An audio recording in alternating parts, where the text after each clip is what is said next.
Ok, não é assim que se começa um episódio. Você já começa mal-humorado ele porque a coisa, a desgraça, tá ali. Mas felizmente teve coisa boa também, focou finalmente. Deu mais foco a Raftalia, que tá merecendo. É uma personagem que muita gente gosta, começou a focar um pouco mais no passado dela. E fala, pessoal, voltamos com mais um Impressões Semanais de Tata no Yusha, ou Shield Hero, episódio 14. A história do herói traído que tá tentando dar a volta por cima, mas tá difícil, principalmente por causa dessa desgraça aí. Começa o episódio com ela queimando a floresta toda lá pra atrapalhar a vida do protagonista. E não satisfeita, mandou botar a culpa. Falou pros guardas lá espalharem a notícia de que ele, o herói do escudo que botou fogo na floresta.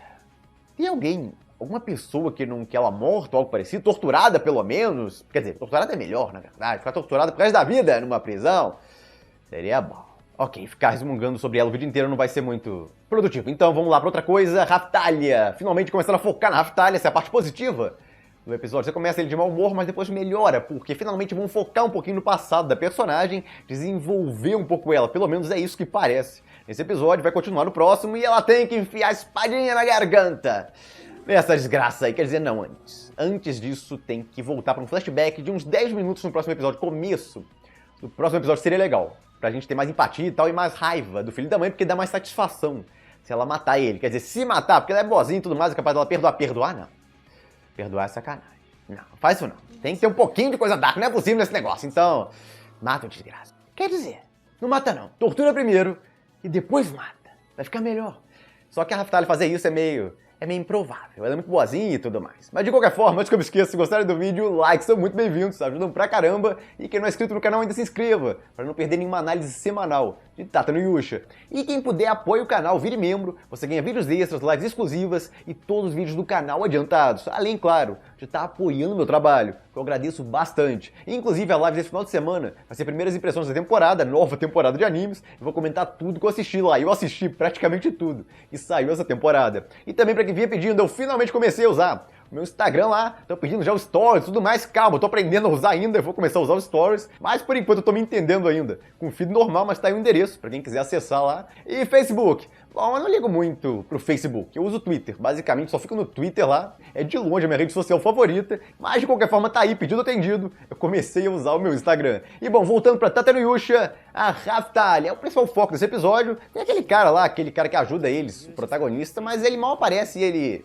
desaparece, ele é um cara legal e tudo mais, mas foi basicamente isso, então não é muito importante. A Raftalia é importante, a Firo é engraçadinha e tal, mas não é tão importante nesse episódio. Tem gente, inclusive, que não gosta muito dela, e esses devem ter gostado dessa parte aí, apesar de que foi mais cômico do que outra coisa. Eu não tenho grande antipatia por ela, nem tenho grande simpatia por ela, eu gosto mesmo da Raftalia, é uma personagem legal, mas que não vem tendo muito desenvolvimento, o apoio lá do protagonista, e é basicamente isso. Desde o primeiro arco, na verdade, eu queria que esticassem mais ele, ficasse mais daquela forma infantil dela, eles realmente ficassem um tempo como pai e filha, e depois fosse pra adolescência, ficasse um tempo na adolescência, um arco na adolescência, e depois num terceiro arco, ou quarto arco, aí sim, ela ia pra fase adulta, jogar ela direto pra fase adulta. Acho que foi meio rápido que o autor fez ali. Será que ele pensa nisso? Imagino se ele pensa, pô, eu acho que eu exagerei aqui, eu devia ter prolongado mais essa parte. A adolescência, no caso, é mais interessante porque ela seria mais útil ao protagonista. Ela, como criancinha, ficar lutando lá com aquela espadinha dela pra ajudar nas waves seria praticamente impossível, mas como adolescente já seria possível. Então, sim,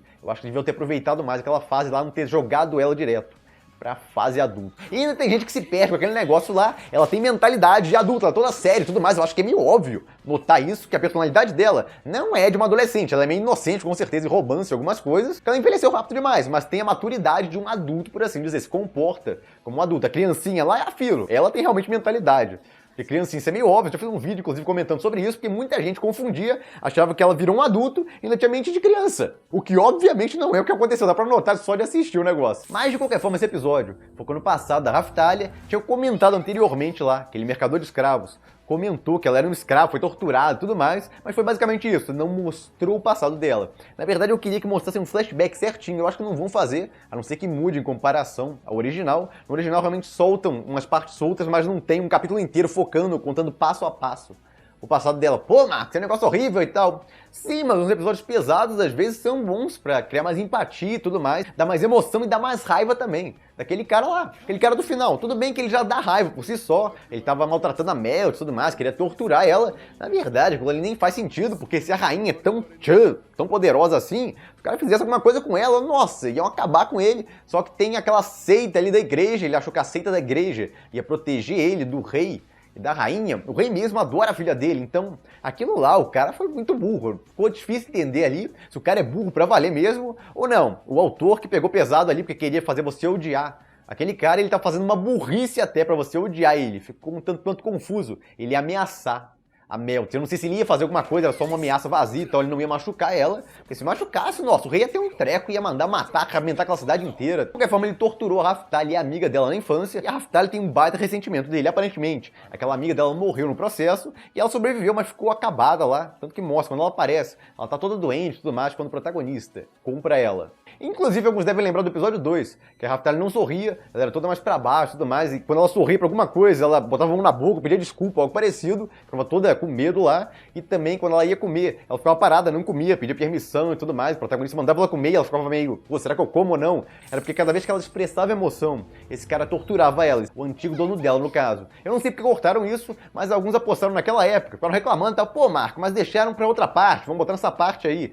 Agora, olha, eu acho que não. Acho que não vão botar essa parte específica, não. Mas podem botar, se botarem, ótimo. Pelo menos está explicado lá. Mas eu não sei se vão fazer isso, não. Mas de qualquer forma, a Raftalia tava morrendo de ódio do cara o episódio inteiro. Mostra lá com a mão na espada o tempo todo. Ela com uma cara apreensiva também, só achei legal. Conseguiram passar bem um misto de medo, raiva e trauma que ela tá passando ali.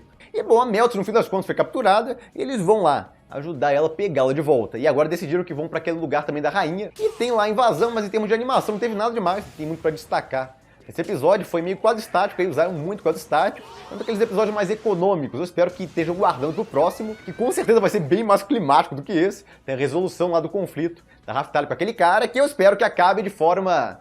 com alguém morto, com certeza. Mas antes disso, um flashback, 5 minutinhos de flashback, já ajuda lá, por favor, não fica jogando só esses flash rapidinhos de 5 segundos, 10 segundos, porque fica tudo picado no episódio, eu não gosto tanto desse modelo. Eu prefiro que volte lá pro passado e conte uma história não muito longa, obviamente, pra não ficar exagerado, mas bota uns 5 minutos, 10 minutos, desde ela lá com os pais dela sendo mortos, depois disso ela vivendo sozinha ou com alguém, algo parecido com isso. Aí a vila dela é atacada, ela vira uma escrava, e aí tem a história da escravidão dela, e aí depois disso tem a história dela encontrando o protagonista. Fecharia aí, e aí volta pro presente. Ficaria legal, eu acho que ficaria legal pelo menos começar o próximo episódio. Dessa forma aí volta pra aquela situação lá dela matar ele ou não. E você já estaria com muito mais raiva dele, porque você viu a história completa. Quer dizer, completa não, mas pelo menos resumida. Dela com ele e da amiga dela também. Então eu tô torcendo pra que façam isso, mas não tem como confirmar. No mangá não fizeram. Eu vou adiantar aqui, o mangá só jogou uns flashbacks picados lá, em geral parecido com o anime fez nesse episódio, mas tem mais alguns flashbacks, faltam umas partes dele ainda. Mas no próximo episódio eu comparo e decido quem saiu melhor, o anime ou o mangá, quando completar esse arco. E isso aí também foi legal. A única parte de destaque realmente dessa invasão foi essa entrada heróica do protagonista, nas sombras, lá com fumaça, ficou legal a entrada. E o método nada heróico dele de conseguir informação foi legal também, ele metendo veneno no cara lá e ameaçando. Ou você me diz o que eu quero saber, ou você vai morrer, porque eu não vou te dar o antídoto. Sai daquele clichê do protagonista bonzinho. E agora tem que sair essa personagem aí do clichê da heroína boazinha e tal, que vai perdoar o cara que torturou ela quando ela era pequena e matou a amiga dela. Aí não, né? Pelo amor de Deus, não. Tem que fazer alguma coisa ali, eu espero pelo menos ver alguma coisa mais grave acontecendo. E é basicamente isso. Agora esperar o próximo episódio pra ver o que a Raftalia vai fazer com esse cara aí. E eu fico por aqui. Se gostaram do vídeo, deem um like, compartilhem. Se inscrevam no canal quem não se inscreveu ainda. Apoie o canal, vire um membro quem puder. E eu vejo vocês no próximo vídeo.